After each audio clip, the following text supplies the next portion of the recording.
عمران خان صاحب سے میرا ایک سوال ہے یہ کہ اسلام نے اور قائد اعظم رحمۃ اللہ علیہ نے جو فرمایا تھا، جو ان کی آخری تقریر تھی اسٹیٹ بینک آف پاکستان میں انہوں نے کی تھی 1948 میں، کہ وہ پاکستان میں خلافت کا نظام چاہتے ہیں، تو خلافت کے نظام کے لیے عمران خان صاحب آگے کیوں نہیں آتے، کیوں نہیں قوم کو اٹھاتے ہیں؟ کیونکہ ان کے تو پورے پاکستان میں ایک اچھے یعنی فالوورز ہیں، ماننے والے ہیں، تو یہ خلافت کے نظام کو آپ کیوں نہیں پروموٹ کرتے؟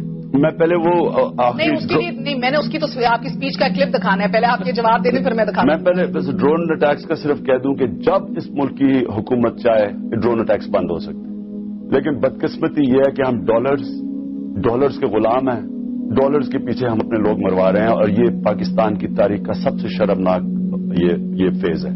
اب آپ کی بات آئی کہ خلافت ہے، کہ میں نے قائد اعظم کی تقریر پڑھی ہے اسٹیٹ بینک کو، وہ یہ کہتے ہیں کہ اسلامک سوشل جسٹس، بالکل وہ زبردست بات کرتے ہیں کہ اسلام کے اندر ایک صرف عدالتی انصاف نہیں، معاشی انصاف بھی چاہیے. اور اس ملک کو اس وقت جو ٹیکس کا نظام ہے، غریبوں سے پیسے لے کے امیر عیاشی کرتا ہے.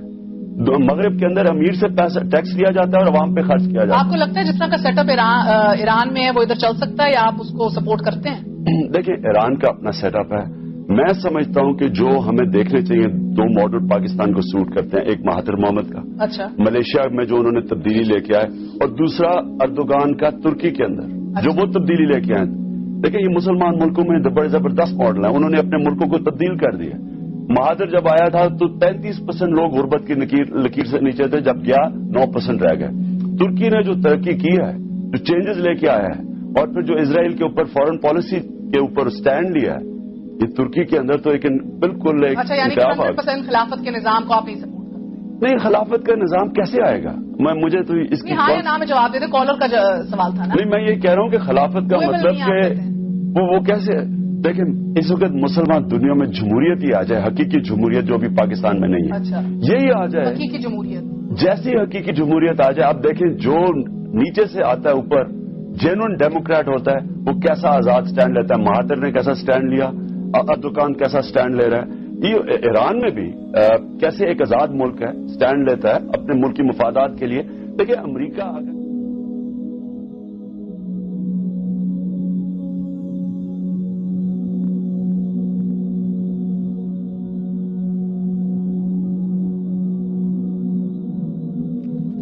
ہمارے مسائل کا حل جمہوریت یا خلافت.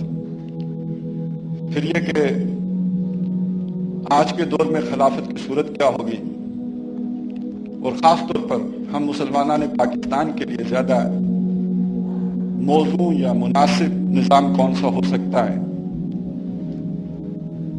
یہ اس موضوع کے ذیلی عنوانات ہیں. سب سے پہلی بات یہ جاننی چاہیے کہ انسان کا جو شعور ہے وہ ظاہر ہے اس کے ذرائع علم سے تعلق رکھتا ہے. 5 بالعموم ہمیں معلوم ہے، حواس خمسہ جنہیں ہم کہتے ہیں، ان سے ہمیں ڈیٹا ملتا ہے جس کو ہماری عقل پروسیس کرتی ہے، کچھ ہم نتائج اخذ کرتے ہیں، اور یوں انسانی علم آگے بڑھتا ہے. قرآن مجید اس کے بارے میں کہتا ہے وَعَلَّمَ الْآدَمَ أَسْمَاءَ كُلَّهَا، اللہ تعالیٰ نے آدم کو تمام چیزوں کا علم سکھا دیا. کہا یہ جاتا ہے کہ آج تک دو انسانی نے اپنے بل بوتے پر جو بھی علم حاصل کیا ہے، جسے اقبال نے کہا تھا کہ عروج آدم خاکی سے انجم سے میں جاتے ہیں، تو وہ علم اصل میں اسی بنیاد پر تھا جو اللہ تعالیٰ نے پوٹینشلی نوع آدم کے اندر پہلے دن سے ودیت کر دیا تھا. لیکن سورہ بقرہ کے 4 رکوع کے آخر میں اللہ نے یہ بھی فرمایا کہ علم کا ایک ذریعہ اور بھی ہے، اور وہ یہ ہے کہ مسائل ایسے بھی پیدا ہوں گے کہ خاص طور پر سوشیالوجی کے اندر امبیلنس ہوگا. اس کو بیلنس کرنے کے لیے پھر میں تمہیں رہنمائی عطا کروں گا.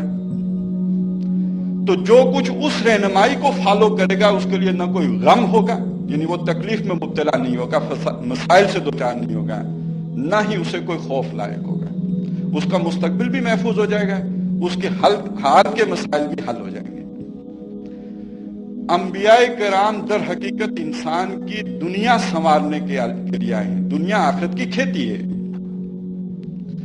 یہاں پر اچھا بوئیں گے تو آخرت میں اچھا پھل کاٹیں گے.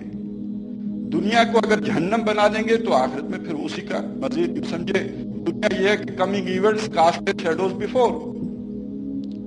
اس دنیا کو بنانے کے لیے اللہ تعالیٰ نے انبیاء اور رسول کو بھیجا. چنانچہ جو آیت میں نے آپ کے سامنے تلاوت کی ہے اس میں فرمایا کہ ہم نے رسول بھیجے, ان کو معجزے عطا کیے, انہیں کتابیں دیں, ان کو میزان عطا کی. میزان کہتے ہیں بیلنس قائم کرنے والی چیز کو, ترازو. وہ جو عدلیہ کے پیچھے بھی لگی ہوتی ہے, وہ ظاہر ہے وہ پیاس تولنے والی نہیں ہے, وہ انسانوں کے درمیان جسٹس کرنے کے لیے. تو ہم نے وہ میزان اپنے رسولوں کو عطا کی. کیوں؟ وجہ کیا تھی؟ لِيَقُومَ النَّاسُ بِالْقِسْطِ, تاکہ لوگ انصاف پر قائم ہو جائیں. میں نے لفظی ترجمہ کیا, لِيَقُوم, قائم ہو جائیں, الناس, لوگ, بالقسط, انصاف پر. کوئی اس میں نے تعبیر یا اس کی وہ توجیہ نہیں کی ہے, بالکل لفظی ترجمہ آپ کے سامنے رکھے, تاکہ لوگ انصاف پر قائم ہو جائیں. اور آپ کو معلوم ہے کہ مغرب کا رہنے والا انسان ہو یا مشرق کا, شمال کا رہنے والا ہو یا جنوب کا, انصاف ایک ایسی قدر مشترک ہے کہ جس کی جستجو ہر فرد کو. اور اگر ایک اور اعتبار سے کہا جائے کہ دنیا میں جتنا بھی سماجی ارتقاء ہوا ہے وہ اس ایک لفظ کی دین ہے تو غلط نہیں ہوگا. انسان کی جو خواہش ہے کہ مجھے انصاف مل جائے, اس نے اسے ہے جستجو کہ خوب سے ہے خوب تر کہاں. یہ ساری ایکٹیویٹی, یہ سارا ہنگامہ, یہ سارے انقلابات زمانہ, یہ در حقیقت اس انصاف کی تلاش میں ہو. اور آپ کو معلوم ہے کہ جو انسان کی سب سے بڑی ڈیمانڈ ہوتی ہے اسی کے ہاتھ میں انسان ایکسپلائٹ بھی ہوتا ہے. ہر دور میں یہ ہوتا ہے. ایک وقت وہ تھا کہ جب انسان کا تمدن بڑا سادہ تھا. آپ سوچئے حضرت آدم کے 2 بیٹے ہیں, کوئی اتنے مسائل ہی نہیں ہے, ایک ہی خاندان ہے, کل دنیا ایک خاندان پر مشتمل ہے, تو مسائل کوئی بھی نہیں. تہذیبی مسائل, تمدن کے مسائل, سوشل پرابلمز ہیں ہی نہیں. اس وقت اللہ نے جو رہنمائی دینی تھی بیلنس قائم کرنے کے لیے وہ اسی سطح کی درکار تھی, اللہ نے اتنی دے دی. تا آنکے کہ حضرت موسیٰ علیہ السلام کا دور آ جاتا ہے. یہ آج سے کوئی 3000 سال پہلے کی بات سمجھ لیجئے. اس وقت تک جس قوم کو لیڈ کر رہے ہیں حضرت موسیٰ علیہ السلام, وہ ابھی تک اپنی کوئی سٹیٹ بنانے میں کامیاب نہیں ہو پائی تھی. چنانچہ اس موقع پر اللہ تعالیٰ نے جو رہنمائی فراہم کی ہے وہ ایک معاشرے کو توازن پر قائم رکھنے کے لیے ہے, اس سے زائد نہیں. 10 کمانڈمنٹس جو ہیں جو حضرت موسیٰ علیہ السلام کو دیے گئے ان کی حیثیت بس اتنی ہے. زنا نہ کرو, اللہ کے ساتھ کسی کو شریک نہ ٹھہراؤ, قتل نہ کرو, اور والدین کے ساتھ حسن سلوک کرو. اس سے آگے کی کوئی ہدایات نہیں. اب ہم نے دیکھنا ہے کہ محمد رسول اللہ صلی اللہ علیہ وسلم کی بعثت کس دور میں ہو رہی ہے, اس وقت کے سوشل پرابلمز کیا ہیں. اور یہ صرف عرب کے اعتبار سے نہیں دیکھنا, پوری گلوب کے اعتبار سے دیکھنا ہے. نبی اکرم صلی اللہ علیہ وسلم سے تقریباً 1000 برس پہلے سقراط, افلاطون, ارسطو گزر چکے. اور افلاطون کا دور وہ ہے کہ جس میں وہ اسٹیٹ کے لیول کے لیے سوچ اپنی جو ہے اس کو لوگوں کے سامنے پیش کر رہا ہے. یہ جو ڈیموکریسی کی بنیاد ہے یہ وہاں سے پڑی ہے, اس لیے کہ اس سے پہلے وہاں پر ایک سوفسطائیت تھی. بس جو کچھ آج ہمارے ہاں ہو رہا ہے اس سے ملتی جلتی صورتحال یونان میں تھی. افلاطون نے اس کا حل اپنی اس ڈیموکریسی جو بھی اس کی اس وقت کی سوچ تھی اس کے مطابق پیش کیا, اگرچہ کہ بعد میں وہ یوٹوپیا ثابت ہوا. ایک نظریاتی جنت تھی کہ جس کو اچیو نہیں کیا جا سکتا تھا, ایک سہانا سپنا تھا. یوں سمجھے میر تقی میر کا خواب تھا جو کبھی پورا نہ ہو. لیکن یہ بات ایک چیز کی طرف اشارہ کرتی ہے کہ نوع انسانی کی کوئی ضرورت تو تھی جس کو افلاطون نے محسوس کر کے اس کا ایک حل لوگوں کے سامنے پیش کیا. اس کے بعد جو اللہ کے جلیل القدر رسول آئے وہ حضرت عیسیٰ علیہ السلام ہے. لیکن ہمیں معلوم ہے کہ عیسیٰ علیہ السلام کو اس کا موقع نہیں ملا. ایک تو علماء یہود کی شدید مخالفت کی وجہ سے, اور دوسرا اس وقت ارض فلسطین پر رومیوں کا قبضہ تھا جو مشرک تھے, ان کا گورنر وہاں پہ موجود تھا. گویا جن پہ حضرت مسیح علیہ السلام کام کر رہے تھے وہ آزاد نہیں تھے ان احکام پر عمل کرنے کے لیے کہ جو حضرت مسیح علیہ السلام انہیں دے رہے تھے. 32 سال کی عمر میں رفع سماوی ہو گئی, آسمان پہ چلے گئے. دنیا اسی اندھیرے میں رہی. اور تاریخی طور پر یہ بات سب مانتے ہیں کہ یورپ تو ڈارک ایج میں تھا. نبی اکرم صلی اللہ علیہ وسلم کی بعثت کے وقت بھی یورپ ڈارک ایج میں تھا. اب محمد رسولullah صلی اللہ علیہ وسلم کی بیعت ہو رہی ہے اور آپ اس شان کے ساتھ مبعوث ہو رہے ہیں کہ اللہ تعالیٰ نے وہ جو انسان سوشلی ایوالو کرتا جا رہا تھا، ساتھ ہی اللہ تعالیٰ بیلنس قائم کرنے کے لیے اپنی شریعت میں بھی ایوولوشن لا رہے تھے۔ محمد رسولullah صلی اللہ علیہ وسلم پر آ کر اللہ فرما رہے ہیں الیوم اکملت لکم دینکم واتممت علیکم نعمتی ورضیت لکم الاسلام دینا، آج کے دن تمہارا دین میں نے مکمل کر دیا ہے۔ یعنی جو آخری ہدایت دینی تھی نو انسانی کو وہ میں نے دے دی۔ اس کا دوسرا مطلب یہ ہے کہ انسان نے اپنی سوچ سے جہاں تک پہنچنا تھا وہاں تک نظریاتی طور پر، پورے گلوب کی سطح پر نہیں لیکن انسانوں کا ایک حصہ وہاں تک پہنچ چکا تھا، اور اب اللہ تعالیٰ نے ان تمام پرابلمز کا حل نو انسانی کو محمد رسولullah صلی اللہ علیہ وسلم کے ذریعے سے دے دیا۔ اسی لیے آپ کو فرمایا آپ رحمت للعالمین ہیں، آپ تو جہان والوں کے لیے رحمت بن کے آئے۔ اب اس رحمت کو سمجھ لیجئے کیسے بن کے آئے کہ دیکھیے میں نے کہا کہ جو انسان کی سب سے بڑی ضرورت ہوتی ہے اسی کے ہاتھوں مجبور ہو کر وہ جو ہے وہ لوگ اس کا استحصال کرتے ہیں۔ انسان جب غاروں میں رہتا تھا اس سے جب آگے نکل کے قبیلے کی صورت میں آیا تو جو ٹرائبل چیف ہے اب وہ اپنے لیے ڈیوائن رائٹس کا متقاضی ہوا، پھر 2-3 قبیلے مل کر کسی ایک شہر میں رہنے لگے، جو بھی نظام بنا اس میں جو چیفز ہیں ان کے لیے اور قانون بنا اور جو عام قبیلے کے افراد ہیں ان کے لیے دوسرا قانون بنا۔ چنانچہ یہاں تک قوانین ہوتے تھے کہ اس قبیلے کا فرد اگر اس قبیلے کے آدمی کو قتل کر دے گا تو بدلے میں اس کے 4 مارے جائیں گے، اور ان میں سے اگر کوئی ان میں سے کسی ایک کو مار دے تو بدلے میں اس قبیلے کے کسی غلام کو قتل کیا جائے گا۔ یہ انصاف تو نہیں تھا، یہ جسٹس تو نہیں تھا، لہذا اس طرح کا کوئی سیٹلمنٹ کر کے لوگ رہ رہے تھے۔ جب محمد رسولullah صلی اللہ علیہ وسلم کی بعثت ہوئی ہے تو امپائر وجود میں آ چکی تھی، رومن امپائر تھی، اسی طرح ادھر جو فارس بہت بڑی سلطنت اس وقت دنیا میں وجود رکھتی تھی، اور اس وقت بادشاہی نظام تھا۔ آپ کو معلوم ہے کہ یہ تو بدترین استحصالی نظام اگر کوئی ہو سکتا ہے تو وہ ملوکیت کا نظام ہے، اور وہ تھا اس میں یہ ہوتا ہے کہ ایک خاندان ہے، جیسے ابھی فرما رہے تھے یہ چوزن لوگ ہیں، ان کو اللہ تعالیٰ نے انسانوں کے اوپر حکومت کرنے کے لیے پیدا کیا ہے، اور یہ ان کا حق ہے کہ یہی گورن کریں، باقی لوگ ان کے غلام بن کر رہیں گے۔ یہ وہ دور تھا جب نبی اکرم صلی اللہ علیہ وسلم دنیا میں آئے، اور آپ نے اس میدان میں جو اہم ترین اصول دیے ان کو سمجھ لیجیے۔ پہلی بات یہ ہے کہ حضور صلی اللہ علیہ وسلم نے سیاسی معاملات میں جو ہمیں رہنمائی فراہم کی ہے قرآن کے ذریعے سے، وہ یہ ہے کہ چونکہ اللہ تعالیٰ انسانوں کا سب سے بڑھ کر ہمدرد ہے، لہذا انسان جب اپنی بہتری کے لیے کچھ سوچیں گے تو ٹھوکر کھا جائیں گے، جیسا بچہ ٹھوکر کھا جاتا ہے۔ تو جو سب سے بڑھ کر ہمدرد ہے، ارحم الراحمین ہے، اس کے بنائے ہوئے قانون سے آگے نہ بڑھنا۔ لا تقدموا بین یدی اللہ ورسولہ، اللہ اور رسول سے آگے نہ جانا۔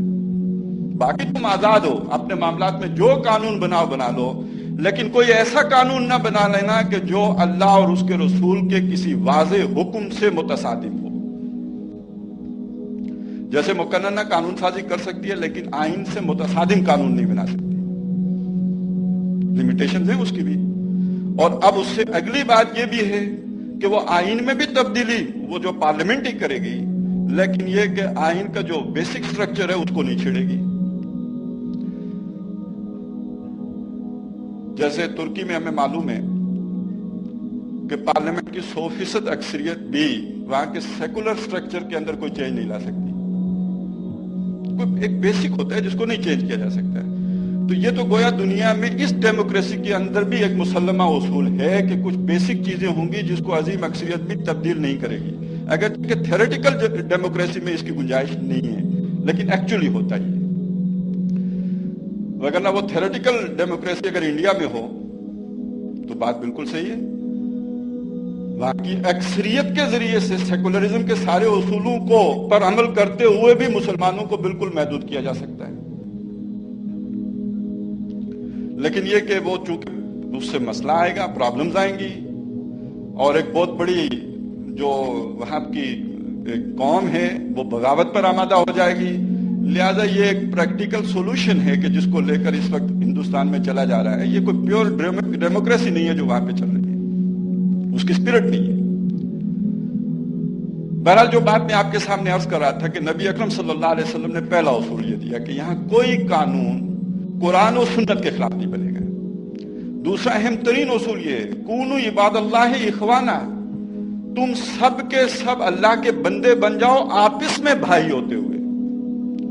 جس کو ہمارے ہاں امام ابو حنیفہ رحمۃ اللہ علیہ نے اس طرح ڈیفائن کیا ہے کہ تمام کے تمام مسلمان کفر ہیں, یعنی کسی کا اسپیشل استحقاق نہیں ہے. یہ جو آپ کو معلوم ہے کہ آپ کو پولیس والا 2 تھپڑ بھی مار لے کچھ نہیں ہوتا ہے, اور کسی ممبر قومی اسمبلی کی گاڑی کو روکنے کا اشارہ کر دے تو اس کا استحقاق مجروح ہو جاتا ہے. تو یہ جو اسپیشل رائٹس ہیں یہ کسی کے نہیں ہے, تمام مسلمان آپس میں بالکل برابر ہیں. یعنی وہ جو ایکول اوبلیگیشنز اور ایکول رائٹس والا تصور ہے وہ ہے جو اسلام دے رہا ہے سب کے لیے. اس معاملے میں جو گڑبڑ ہوئی ہے اس کو سمجھ لیجئے. جیسے میں نے عرض کیا کہ جب محمد رسول اللہ صلی اللہ علیہ وسلم تشریف لائے تو یورپ ڈارک ایج میں تھا, اور اس وقت کی سپر پاور اسلام بن گیا. جب سپر پاور بن گیا تو اس نے علاقے فتح کیے, یہاں تک کہ آپ نے یورپ کے دروازوں پہ دستک ہی نہیں دی بلکہ ان کی دہلیز پار کر کے ان کے صحن میں بھی داخل ہو گئے. 800 سال تک جو ہے وہ اسپین پہ مسلمان 500 سال تک حکمران رہے. وہاں پہ مسلمانوں نے علم کی شمع جلائی, اور آج جیسے ہمارا نوجوان پڑھنے کے لیے یورپ کی یونیورسٹیوں میں جاتا ہے, امریکہ جاتا ہے, اس طرح اس وقت یورپ سے لوگ پاپائیت سے تنگ لوگ, وہاں کی ملائیت سے پریشان لوگ اس اندھیرے سے نکل کر روشنی کی تلاش میں مسلمانوں کی یونیورسٹیوں میں آ کے داخلے لیتے تھے, اور وہاں سے یہ حقوق کا تصور لے کے جاتے تھے جو میں نے آپ کے سامنے ابھی تھوڑی کسی حد تک بیان کیا ہے. اس کے نتیجے میں اصل میں یورپ میں بیداری کی لہر چلی ہے جس کو آج ہم رینائنسنس موومنٹ کے نام سے جانتے ہیں.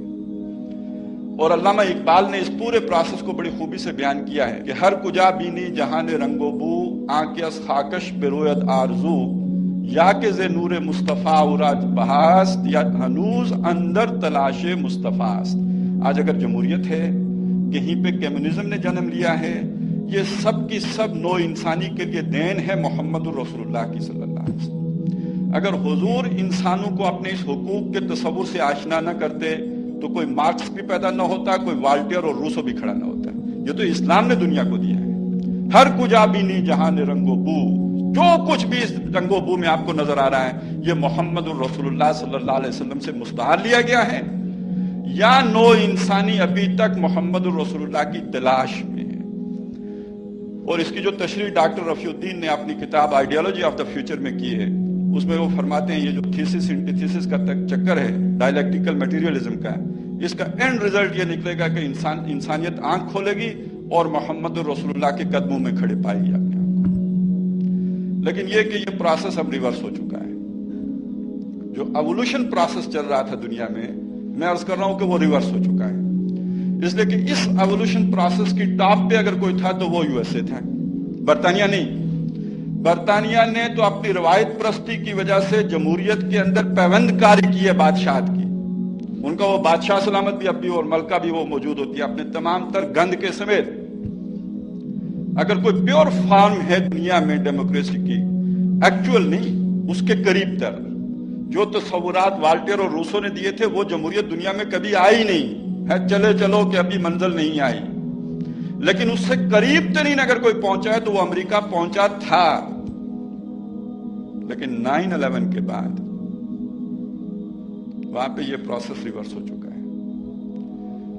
اب وہاں انسانوں کو جو حقوق دیے بھی تھے وہاں کی پریویلیج کلاس نے, وہ حقوق اب غصب ہونا شروع ہو چکے ہیں سیکیورٹی کے نام پر. میں اس کی تفصیل میں نہیں جاتا, جن کو معلوم ہے انہیں معلوم ہے, جنہیں نہیں معلوم تو انہیں نہ ہی معلوم ہو تو بہتر ہے. لیکن پروسیس ریورس ہو چکا ہے. اور آپ کو معلوم ہے کہ جب یہ فطرت کا دریا بہتا ہے تو اس کے آگے جب کوئی بند باندھتا ہے تو پھر ایوولوشن سے ریولوشن جنم لیتا ہے. غالب نے بڑی پیاری تشریح کی ہے اس معاملے کی کہ پاتے نہیں راہ تو چڑھ جاتے ہیں نالے, رکتی ہے میری تباہ تو ہوتی ہے رواں. اور تو جب انسانی فطرت کے جو تقاضے ہوں جب ان کو روکا جائے تو پھر وہ بغاوت پہ آمادہ ہوتے ہیں. تو یہ ایوولوشنری پروسیس پھر وہاں پہ ریوولوشن میں بدلتا ہے جب اس کے آگے روک لگتی ہے. تو میں آپ کو بتا رہا تھا کہ وہ روک لگ چکی ہے اور کسی دن کا انتظار ہے. ہم سنیں گے انشاءاللہ کہ امریکہ میں مارشل لا لگ گئے.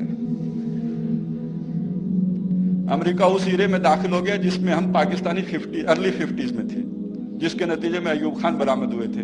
اب وہاں انتظار کیجئے, خان ہوگا یا کوئی اور ہوگا, لیکن ہوگا پینٹاگان. بہرحال میں جو بات کہہ رہا تھا کہ یہ اس کا نتیجہ کیا نکلے گا, لیکن اس سے پہلے میں ایک چیز رہ گئی ہے وہ آپ کے سامنے رکھوں. یہ جو پیور جمہوریت ہے, خالص جمہوریت اگر دنیا میں آ بھی جائے, جو آئی نہیں,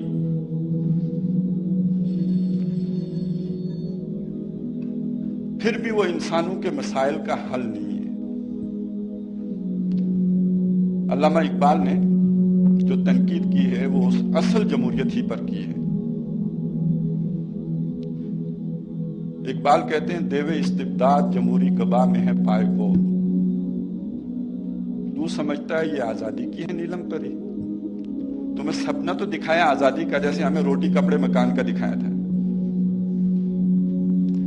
لیکن اس جمہوریت کے نتیجے میں آزادی بھی آتی ہے.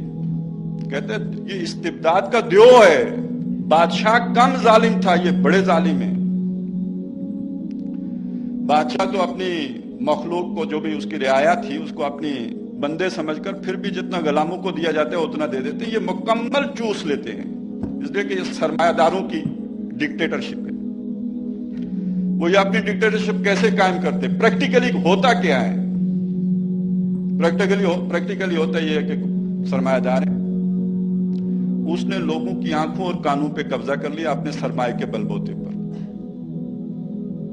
یہ کانوں اور آنکھوں پہ کیسے قبضہ کیا جاتا ہے؟ آپ اپنی رائے بنانے میں آزاد ہیں, لیکن آپ کو انفارمیشن وہ ملے گی جو سرمایہ دار چاہے گا, باقی بین ہو جائے گی. آپ تک خبر پہنچے گی ہی نہیں. تو کہنے کو آپ آزادانہ رائے قائم کر رہے ہیں, لیکن یہ کہ آپ کو تو بڑی بری طریقے سے جو ہے وہ ایک خاص رائے تک پہنچنے پہ مجبور کیا گیا ہے کہ آپ کو انفارمیشن ہی وہ دی گئی جو آپ کو اس رائے تک لے کے جانے والی تھی.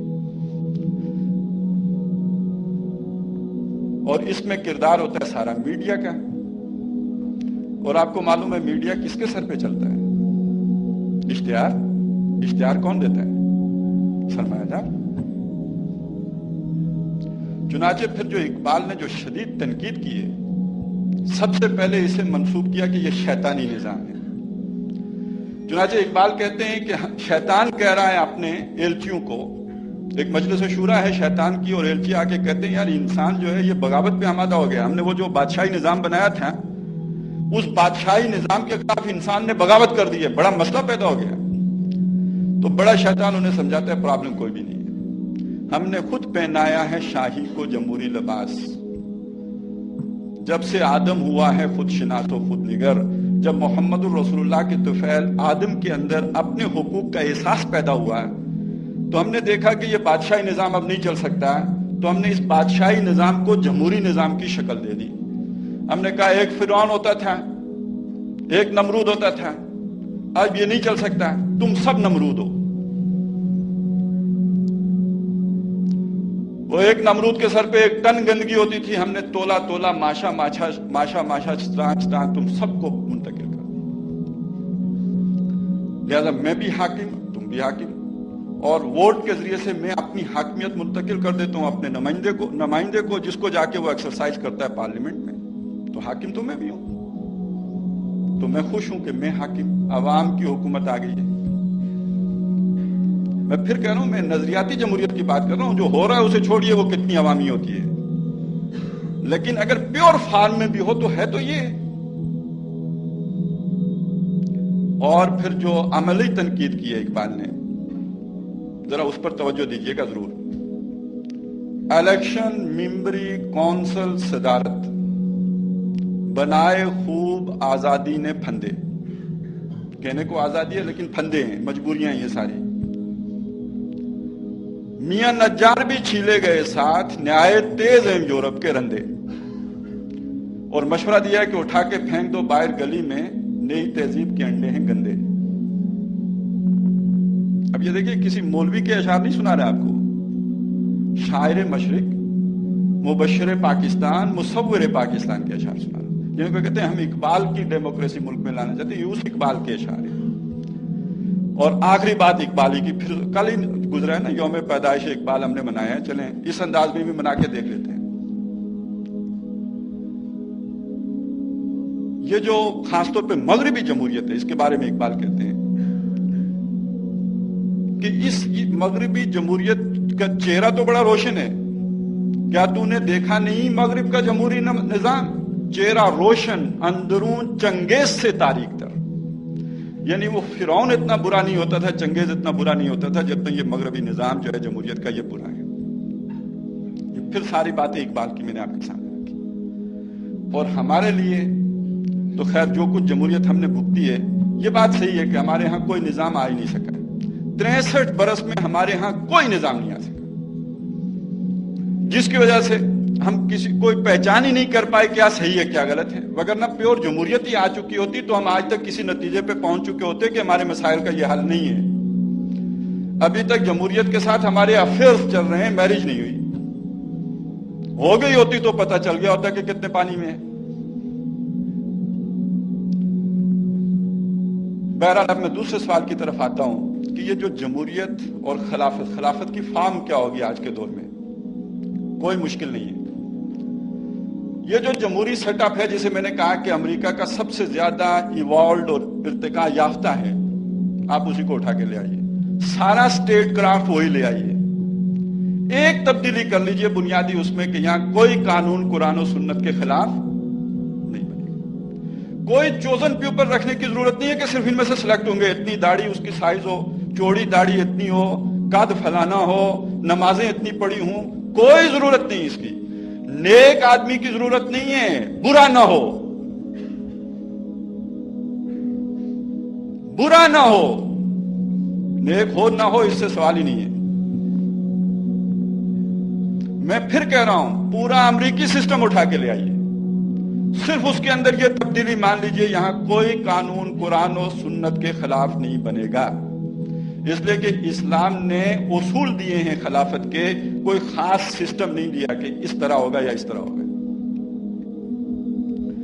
آپ اسے کہہ سکتے ہیں کہ اسلام کی جو اسپرٹ ہے وہ پاپولر ڈیموکریسی کی نہیں ہے بلکہ پاپولر وائسرنسی کی ہے۔ آپ مان لیں میں اللہ کا نائب ہوں اور جو اللہ کے احکامات ہیں ان کو زمین پہ نافذ کروں گا۔ آپ خالص اسلام لے کر آئیں تو روٹی، کپڑا، مکان جمع تعلیم جمع علاج، یہ اسلامی حکومت کی ذمہ داری ہے۔ آپ نے وہ قول سنا ہوا ہے، نیل کے کنارے کتا بھوکا مرے گا تو عمر ذمہ دار ہوگا۔ ہم پر 400 سال تک جن بادشاہوں نے حکومت کی ہے، جس کو ہم خلافت کا نام دے دیتے ہیں، ہماری آئیڈیل خلافت وہ نہیں ہے۔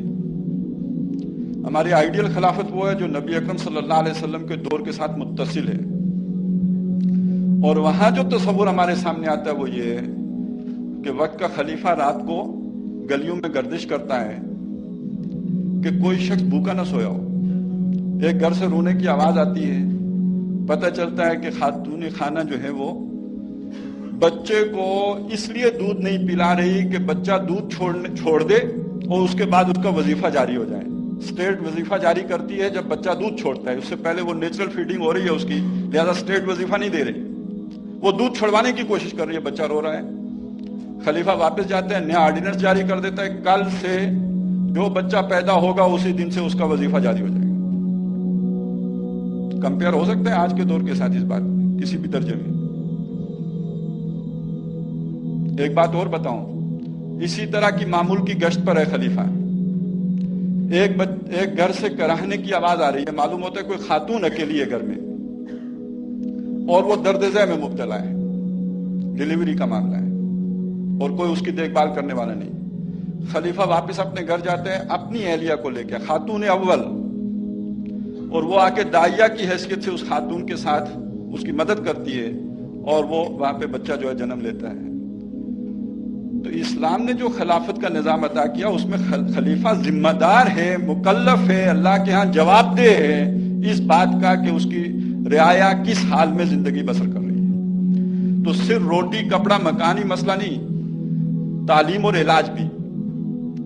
حضرت عمر رضی اللہ تعالیٰ عنہ کے بارے میں آتا ہے کہ آپ ایک دفعہ عراق کے دورے پر تھے. آپ سڑک پہ جا رہے تھے، دیکھا ایک شخص جو ہے وہ بھیک مانگ رہا ہے. بھیک مانگنا اسلام میں بہت بری بات ہے. آپ نے گورنر سے پوچھا یہ بھیک کیوں مانگ رہا ہے؟ وسائل کم ہے، مسئلہ کیا ہے، یہ بھیک کیوں مانگ رہا ہے؟ تو گورنر نے کہا کہ یہ مسلمان نہیں ہے، ذمی ہے، پروٹیکٹڈ ہے، ہم نے اس کی پروٹیکشن کا ذمہ لیا ہے، اور اب چونکہ ہم جو بھی وہ ویلفیئر کرتے ہیں مسلمانوں کی کرتے ہیں، تو اس لیے اس بیچارے کو بھیک مانگنی پڑ رہی ہے. تو حضرت عمر رضی اللہ تعالیٰ عنہ نے اسی وقت بڑی عجیب بات کہی. انہوں نے فرمایا کہ دیکھو بڑی ظلم کی بات ہے کہ جب تک یہ توانا تھا ہم اس سے خراج وصول کرتے رہے، اب جب یہ بوڑھا ہو کے کام کرنے کے قابل نہیں رہا تو ہم اسے بھیک مانگنے کے لیے چھوڑ دیں. اسلام کی اسپرٹ کو سمجھیے کہ یہاں ریاست کے اندر کوئی شہری مسلمان ہو یا غیر مسلم ہو، جو بنیادی انسانی حقوق ہیں وہ اس کو حاصل ہوں گے. مذہب کی بھی آزادی ہے، ایک حد تک ہے، وہ تبلیغ نہیں کر سکتے. باقی جہاں تک معاملہ ہے ان کی اپنے پریکٹس کرنے کا ان کو پوری آزادی دے دی. ذمہ ہونے کا مطلب ہی ہے کہ ان کو پروٹیکشن حاصل ہوگی، ذمہ لیا گیا ہے ان کا، اور پروٹیکشن ان کے مذہبی معاملات کو بھی حاصل ہوگی. جو کچھ ہم کرتے رہے اس کو چھوڑیے. جیسے ڈیموکریسی کے نام پر جو کچھ ہوتا ہے اس کو ہم چھوڑ دیتے ہیں، ایسے ہی اسلام کے نام پر جو کچھ ہم نے کیا اس کو بھی چھوڑیے. لیکن جو اسلام نظری طور پر بیان کرتا ہے ہم اسے بیان کریں گے، اس کے لیے کوشش کریں گے. اب رہا سوال پاکستان کا، تو دنیا میں کوئی اور ملک ہو، یہاں تک کہ سعودی عرب ہو، ترکی کا خیر معاملہ تو بہت دور کا ہے، یہ سارے ممالک سیکولرزم کے ساتھ چل سکتے ہیں، اس لیے کہ ان کی نیشنلٹی کی بنیاد کچھ اور بھی ہو سکتی ہے، ان کے نیشنلزم کو کوئی اور جواز بھی کہیں سے مل سکتا ہے. ہمارا ملک تو خاص ہے ترکیب میں قوم رسول ہاشمی. یہاں اگر آپ زبان پہ جائیں تو 5 زبانیں بولی جاتی ہیں، بڑی 5 زبانیں. یہاں پہ نسل پہ جائیں تو رنگا رنگی ہے. یہاں کوئی تاریخی جو ہے وہ تقدس تلاش کریں تو میسر نہیں ہے. جغرافیائی طور پر ہم نے ہندوستان کے دریا ہمارے پاس آتے ہیں، وہ جغرافیائی طور پر بھی ہم ایک علیحدہ یونٹ نہیں ہے. تو ہمارے لیے تو اگر ہم خالص سیکولرزم میں جائیں اور ڈیموکریسی پہ جائیں تو اس کی جو اسپرٹ ہے اور اس کا جو نتیجہ نکلے گا وہ اس کے سوا کچھ نہیں کہ ہم واپس ہندوستان میں ضم ہو جائیں. اگر ہمارا مستقبل سیکولرزم ہی ہے تو پھر الطاف حسین صاحب کی بات بالکل درست ہے کہ ہمارے بزرگوں سے غلطی ہوئی تھی. لیکن قائد اعظم نے اس کے برعکس بات کہی تھی کہ ہم ہر اعتبار سے ایک مختلف قوم ہیں. کس بنیاد پر؟ اپنی آئیڈیالوجی کی بنیاد پر. اس آئیڈیالوجی کو جب ہم چھوڑ دیں گے تو ہم مختلف قوم نہیں رہیں گے، ہم ان کے رنگ میں رنگے جائیں گے. وضع میں تم و نصارا تو تمدن میں حنود. یہ مسلمان ہیں کہ جنہیں دیکھ کے شرمائے یہود، پھر وہ صورت بنے گی. جب وہ بنے گی تو پھر یہ کہ دوستیاں ہوں گی، وہ خوف کا ایلیمنٹ ختم ہوگا. اور ہندوستان میں بجلی اگر 4 روپے کی ہوگی اور پاکستان میں 16 روپے کی ہوگی تو پبلک مطالبہ کرے گی بھائی یہ گند صاف کرو یار، ہم اکٹھا رہنے دو. 20 سال کے بعد ہو جائے گا. تو ہمارا تو استحکام، ہماری بقا اسلام کے سوا نہیں ہے. اور ایک آخری بات کہ دنیا کا مستقبل کیا ہے. دنیا جا رہی ہے گلوبل ولیج کی طرف، اور اس گلوبل ولیج سے آگے بڑھ کر نیو ورلڈ آرڈر کے نام پر پوری دنیا کے لیے ایک آرڈر کی طرف. آپ دنیا کے لیول پہ سوچئے، کیا ڈیموکریسی دنیا کے مسائل کا حل ہے؟ جس میں وائٹ اینگلو سیکسن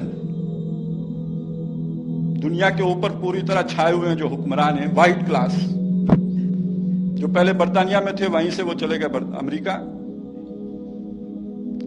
جو ہندوستان کو لوٹ کے لے گئے، جو اب جنوبی ایشیا کی دولت لوٹ کے لے گئے، جن کی نظریں اب 9 آزاد شدہ ریاستوں کی طرف کے وسائل کی طرف ہیں، جن کو ہمارے حکمران بلوچستان کا سونا جو ہے انہیں پونے میں دینے کو چلے ہیں، وہ ہمارے مسائل حل کریں گے یا اپنی وائٹ ریس کی خدمت کریں گے؟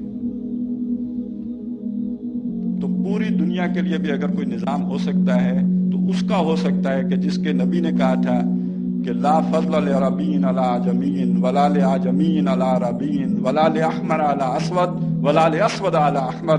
کوئی فضیلت کسی عربی کو کسی غیر عربی پر، عجمی پر، کسی عجمی کو کسی عربی پر، کسی گورے کو کسی کالے پر، کسی کالے کو کسی گورے پر نہیں ہے، الا بالتقوی، مگر تقوی کی بنیاد پر.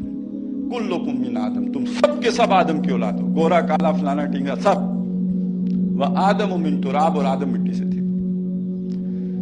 یہ وحدت الہ اور وحدت احباب یہ مل کر تم سب کو ایک بنا دیں گے. یہ اصول صرف اسلام دے رہا ہے. وگرنہ یہودیوں کے ہاں جائیں we are the chosen people of the lord, گورے کے پاس جائیں وی آر چوزن اس لیے کہ ہمارا رنگ سفید ہے. تو دنیا میں اس بنیاد پر تو کبھی بھی جو نہ توازن قائم ہو سکتا ہے، نہ امن ہو سکتا ہے، فرکشن تو رہے گی. اس لیے کہ تم زیادہ حقوق مانتے ہو، میرے چھینتے ہو، تو اگر مجھ میں کوئی غیرت ہے تو میں گڑبڑ تو کروں گا. زیادہ پڑھا لکھا آدمی ہوگا تو وہ ذرا پرامن طریقے سے کرے گا، جو کم پڑھا لکھا ہوگا وہ پھٹ کے کرے گا.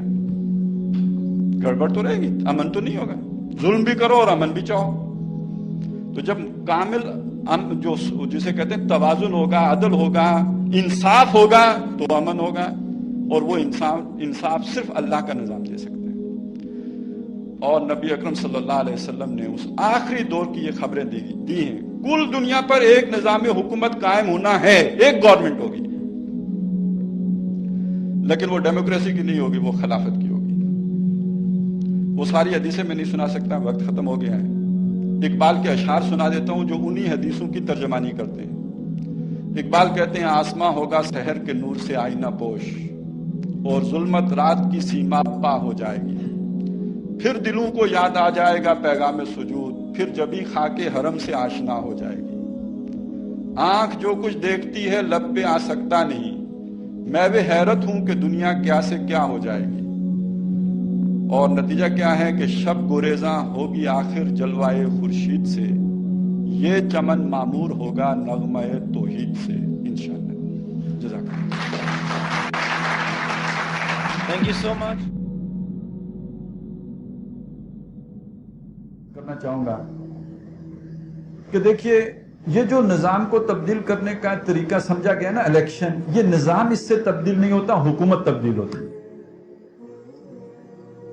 اس سے نظام نہیں بدلتا، اس سے صرف حکومت بدلتی ہے. اور جب حکومت بدل جاتی ہے، اب دیکھیے نظام کی پیچیدگی سمجھیے. ایک نئی پارٹی مثلا ابھی پی ٹی آئی جیت کے آئے گی تو کہاں پہ آئے گی؟ قومی اسمبلی میں آئے گی. سینٹ میں کون ہے؟ نون لیگ اور پیپل پارٹی ہے. یہ قانون جو بھی بل پاس کریں گے اکثریت کی بنیاد پر قومی اسمبلی میں کریں گے. سینٹ میں کون بیٹھا ہوا ہے؟ سابقہ بیٹھے ہوئے ہیں. چھٹی، وہ ادھر یا تو پینڈنگ ہو جائے گا یا ریجیکٹ ہو جائے گا، پاس ہی نہیں ہوگا. 2 سال کے بعد ان کو موقع ملے گا کہ یہ اپنے سینیٹر لے کے آئیں. 2 سال میں یہ عوام میں بدنام ہو چکے ہوں گے. تو جو کام انہوں نے دھرنے دے کے کیا تھا وہ کام اب اسٹیبلشمنٹ کسی اور سے دھرنے دلوا کے کروا لے گی اور آپ کی چھٹی. یہی تو 70 سال سے ہوتا ہے، یہی ہر ایک کے ساتھ ہوا ہے. نظام نہیں بدل سکتا. یہ تو میں نے پاکستان کی سٹوری سنائی ہے. اب میں آپ کو 1-2 مثالیں اور دے دوں. الجزائر میں اسلامک فرنٹ الجزائر میں 86% ووٹیں لے کے آ گیا. ان کو حکومت ہی نہیں دی گئی، مارشل لا لگ گیا. مصر کی مثال تو تازہ ترین ہے. مرسی صاحب کہاں بیٹھے ہوئے؟ جیل میں. وزیر اعظم تھا، صدر جمہوری رستے سے آیا تھا، الیکشن پروسیس سے آیا، لیکن جب اس نے کچھ اصلاحات کرنے کی کوشش کی وہاں بھی دھرنے ہوئے اور نتیجے میں مرسی صاحب اندر ہیں، سی سی صاحب آ کے بیٹھ گئے. وہاں کہا بھی ہم آپ کی اصلاح کریں گے، جب آپ ٹھیک ہو جائیں گے تو پھر الیکشن کروا دیں. تو الیکشن کے ذریعے سے یہ چینج لانے کے لیے نہیں ہوتے، یہ ہاتھ بدلنے کے لیے ہوتے ہیں، یہ چہرے بدلنے کے لیے ہوتے ہیں. یہ ویسٹڈ انٹرسٹ جو کسی ملک کے اندر ہوتا ہے اس کی یہ میوزیکل چیئر گیم ہے. یہ باری میری، اگلی باری تیری. اور اگر لوگ بور ہونے لگیں تو تیسرا کھلاڑی شامل کر لیا جاتا ہے، کچھ دن وہ نچواتا ہے،